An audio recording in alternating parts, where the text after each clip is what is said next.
Okay, so someone sent us this YouTube video. Uh-huh. And it's about another YouTube video. Okay. It's about a document that literally just says, Poopoo Peepee. Do you following this so far? Yeah, I'm trying to wrap my head around this whole thing. Like, is this a joke? Yeah. A social experiment? Is this for real? What's going on here? Yeah, are we just like really high right now? Yeah. Maybe all of the above. Yeah. But seriously, Yeah. this video goes deep. Oh, wow. It explores all these wild interpretations of this Poopoo Peepee thing. Okay. And it really makes you think, like, can we actually find meaning in something so absurd? That's a good question. What do you think?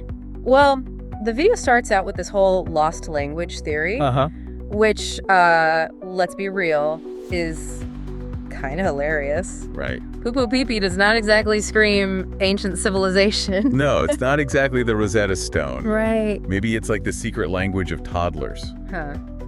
Could be. Could be. Right. Seriously, though, there's no real grammar, no syntax. Right. No structure that you'd expect from a language. Yeah. It's more like primal sounds, just pure and simple. Primal. Yeah. I like that, getting back to the basics of communication. Yeah. Like, before language even existed. Yeah. Just pure, unadulterated poo-poo, pee-pee. Yeah, you know what's interesting is even though it's so simple, there's this weird rhythm to it, Yeah. repetition, that's almost hypnotic. Whoa, you're right. It's like a mantra. Yeah. Something you repeat over and over to reach some higher state of consciousness. Yeah. Or maybe just to drive yourself crazy. Maybe the video actually talks about that. Right. The mantra theory. Okay. Like maybe Poopoo Peepee, with its repetition, Yeah. is trying to bypass our logical minds and tap into something deeper and more primal. What do you think? Like, Poopoo Peepee is the key to unlocking the secrets of the universe. Oh, whoa. Or maybe it's just a really effective way to annoy your roommate. Or both. Who knows? I mean, who knows? But that whole repetition thing, Yeah. it ties into the idea of sound-based art. Okay. Like, think about those annoying earworms that you just can't get out of your head. Oh, man. Yeah. Don't even get me started on earworms. Really? I swear I once had the Baby Shark song stuck in my head for a week straight. Oh, I no. almost lost my mind. Wow. Yeah, it was bad. But those earworms, they illustrate how our brains are wired to find patterns, even in chaos. Okay. So even when we're faced with something meaningless like Poopoo Peepee, Right. our minds try to make sense of it, try to create a pattern out of it. Oh, so it's like our brains are rebelling against the absurdity of it. Yeah. They're Right. trying to impose order on the chaos. Right. Like, no, there must be a reason for this Poopoo Peepee madness. Yeah, exactly. Yeah. And that struggle, that attempt to find meaning where there seemingly is none, Uh-huh. that's where things get really interesting. Because it forces us to confront the limits of our own understanding. Whoa, deep thoughts, man. Yeah. Deep thoughts. Right. Okay, so back to the video. All right. It also mentions this idea of Poopoo Peepee being provocative art. Okay. Like a deliberate attempt to shock or challenge our assumptions about art. Right, like Duchamp's fountain, you know? Uh-huh. That urinal he put in the museum and called it art. Right. It was basically a big screw you to the art establishment. So you're saying Poopoo Peepee is like the daddyism of our time. Maybe. The Yeah. ultimate anti-art statement. I mean, it's definitely absurd and thought-provoking. Right. Just like daddyism was. Okay. And it forces us to question what we consider art Yeah. and why. Like, why is a painting of a soup considered high art? Right. But a document that just says Poopoo Peepee is just nonsense. That's a good question. Yeah. Like, who gets to decide what's art and what's not? Right. What's the point of art anyway? Right. Is it to make us think? Yeah. To make us feel something? To make us laugh? Exactly. I don't know. Art can be all of those things and more. Right. And maybe, just maybe, Poopoo Peepee is challenging us to rethink our whole concept of art and meaning. Mind blown. Right. Yeah. It's pretty wild. That is wild. But even if Poopoo Peepee isn't high art, Okay. just the act of analyzing it has value. Okay. It's like a mental workout. Okay. It makes us think critically, question our assumptions, Right. and consider different perspectives. Yeah. What do you think? Right. It's like a puzzle with no solution. Yeah.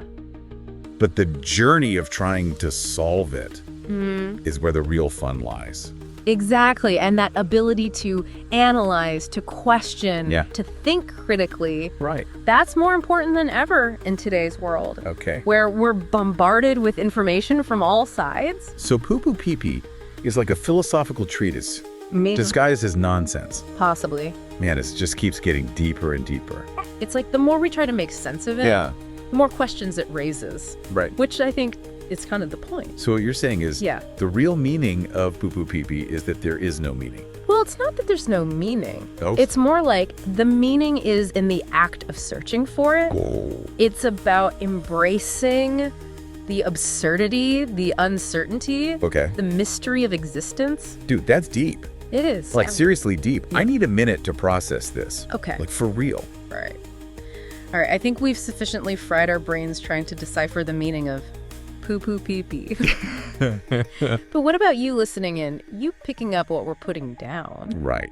Like, it's one thing to get all philosophical and existential about it. Right. But how does this Poopoo Peepee wisdom actually apply to, like, real life? Well, I think it starts with embracing the absurdity, you know? Okay. Like realizing that life is inherently chaotic and unpredictable. And sometimes the best thing you can do is just laugh at the absurdity of it all. So, like, instead of getting all stressed out when things don't go according to plan, just go like, whatever, Poopoo Peepee. Exactly. It's about letting go of the need for control. Okay. Accepting that you can't predict or control everything. Yeah. And finding the humor in the chaos. It's like that moment when you realize you've been wearing your shirt inside out all day. Uh-huh. And instead of freaking out, you just gotta laugh at yourself. Totally. And that laughter, it's not just about amusement. Okay. It's actually a powerful tool for coping with stress and adversity. Oh. Like when you can laugh at something, Yeah. it takes away its power to control you. It's like diffusing a bomb with a well-timed fart joke.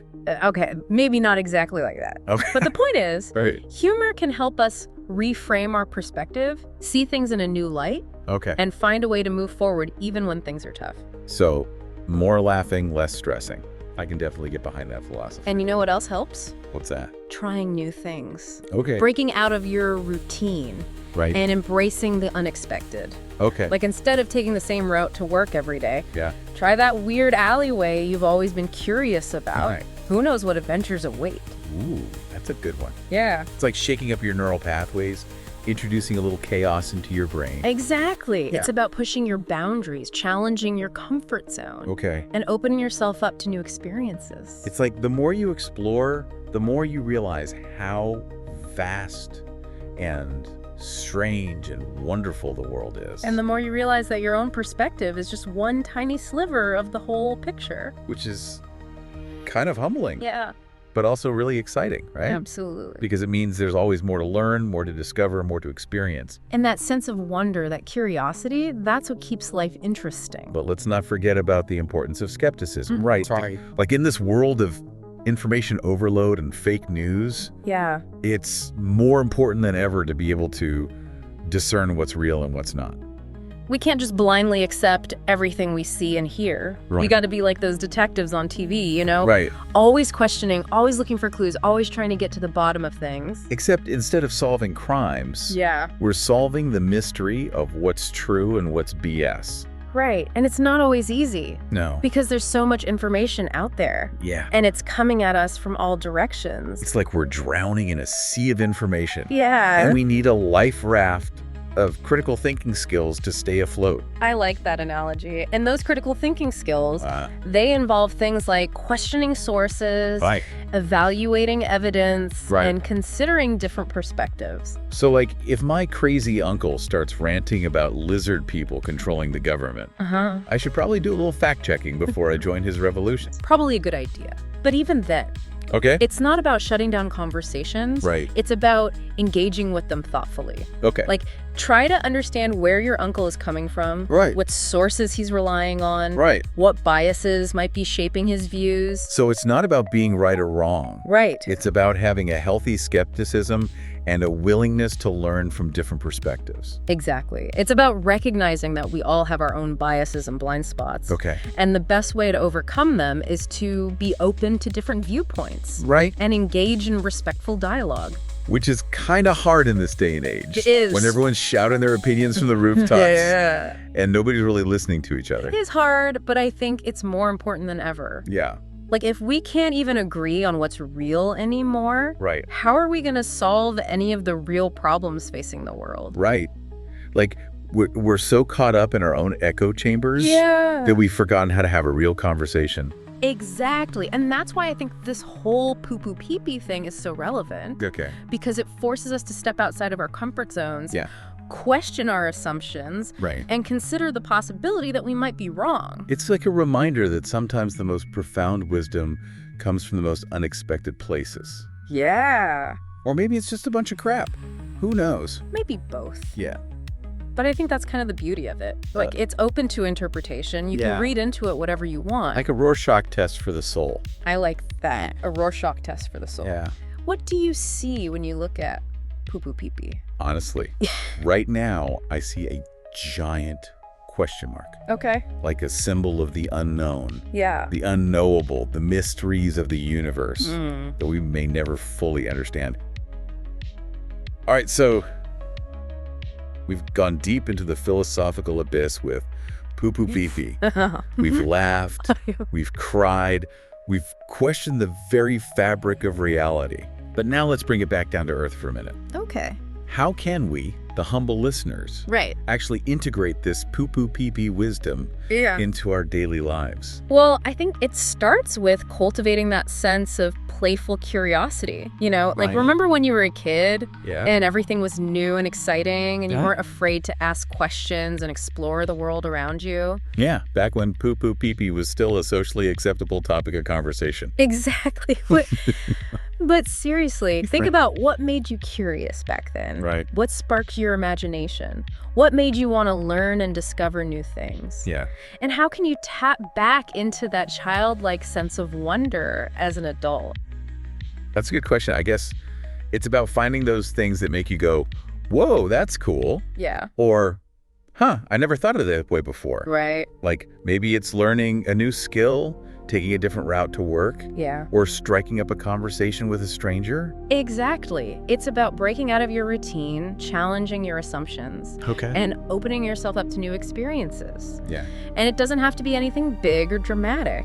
Right. It could be as simple as trying a new type of food, Okay. listening to a different genre of music, Right. or reading a book outside of your usual interests. So basically, just be more open to trying new things and seeing where they lead. Precisely. And don't be afraid to fail or look silly. Like, remember that time you tried to learn how to skateboard Uh-huh. and ended up face planting in the pavement? Oh, yeah. Good times. I think I still have the scar to prove it. But did you learn something from that experience? Yeah, I learned that skateboarding is not my forte. Exactly. And that's okay. Not everything you try is going to be a success. Right. But the important thing is that you're willing to put yourself out there, experiment, Yeah. and learn from your mistakes. So it's about embracing the journey, not just the destination. Exactly. And that's a valuable lesson no matter what you're doing in life. Whether you're trying to learn a new skill, start a business, or just figure out what you want to do with your life. Yeah. It's all about taking that first step, being open to the unknown, Okay. and trusting the process. And remembering that it's okay to laugh at yourself along the way. Absolutely. Laughter is key. Like, if you can't laugh at your own mistakes, Right. you're taking life way too seriously. So playful curiosity and a healthy sense of humor, check. Yeah. What else do we need to survive in this crazy world? Well, we can't forget about critical thinking skills, right? Right. Like, we're bombarded with information from all sides. Yeah. And it's not always easy to tell what's real and what's not. It's like we're living in a giant echo chamber where everyone's just shouting their own opinions. Yeah. Nobody's really listening to each other. Exactly. Yeah. So how do we break out of that echo chamber and start thinking for ourselves? Well, I guess it starts with questioning everything. Uh-huh. Like, don't just blindly accept what you see or hear. Right. Ask yourself, who's saying this? Yeah. What's their agenda? Right. What evidence do they have to support their claims? It's about being a savvy consumer of information. Okay. Like, think of yourself as a detective. Right. But instead of solving crimes, you're Yeah. solving the mystery of what's true and what's BS. So we need to be skeptical, but not cynical. Right. Open-minded, but not gullible. Exactly. It's a delicate balance. Yeah. And it requires us to be constantly questioning, Right. evaluating and reevaluating our own beliefs and assumptions. It's like we need to be willing to change our minds when presented with new evidence. Yes. Even if it means admitting we were wrong before. Absolutely. And that's not always easy, No. especially when we're attached to our beliefs or opinions. Right. But it's essential for growth and learning. Playful curiosity, a healthy sense of humor, and sharp critical thinking skills. Yeah. Is that all we need to navigate the absurdity of existence? Well, I think it's a good start. But the most important thing is to remember that we're all in this together. Right. Like, we're all just trying to make sense of this crazy, beautiful, chaotic world. And sometimes the best way to do that is to embrace the absurdity. Yeah. Laugh at the chaos. And remember that it's all going to be okay in the end. Right. Even if it's just Poopoo Peepee. Exactly. Oh. So go forth, my friends, All right. and spread the gospel of Poopoo Peepee wisdom. Question everything, laugh at the absurdity, and never stop exploring the world with a playful and discerning mind. And that, my friends, is the end of our deep dive into the profound depths of Poopoo Peepee. We hope you've enjoyed this wild ride and maybe even learned a thing or two along the way. It's been a journey. It has. Stay curious, stay skeptical, and stay awesome.